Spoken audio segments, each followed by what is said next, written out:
খিলগা থানার একটি হত্যা মামলা 24/9/24 মামলা নম্বর। সেই মামলাতে আপনার চৌধুরী আব্দুল আল মামুন সাহেব এবং আনিসুল হক তাদেরকে আজকে সোনেশ দেখানো হয়।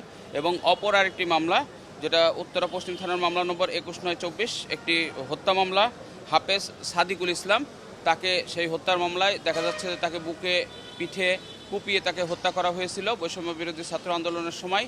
সেই হত্যা মামলায় চৌধুরী আব্দুল আল মামুনকে আজকে সোনেশ দেখানো হয়েছে। খিলগাঁও থানার মামলা 24/9/24 এই মামলায় এবং একটি উত্তরা থানার মামলা 21/9/24 মামলায় গ্রেপ্তার করে বিজ্ঞ আদালতে গ্রেপ্তারপূর্বক নিয়ে আসা হয়েছে এবং তাদেরকে এই মামলায় সোনেশ দেখানো হয়েছে।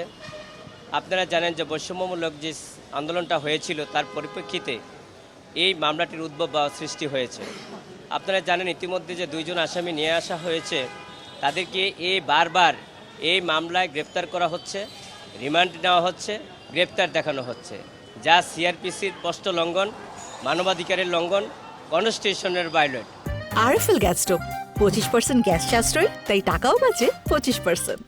আমরা বিজ্ঞ আদালতে বলেছি যে এই মামলাগুলি হচ্ছে সম্পূর্ণ ভিত্তিহীন, উদ্দেশ্য প্রণোদিতভাবে শুধু রাজনৈতিকভাবে হয়রানি করার জন্য এই মামলায় তাদেরকে গ্রেপ্তার করা হয়েছে এবং বিজ্ঞ আদালত এই মামলায় সোনেশ দেখিয়েছে এবং তাদেরকে সিডব্লিউ মূলে জেল হাজতে প্রেরণ করেছে।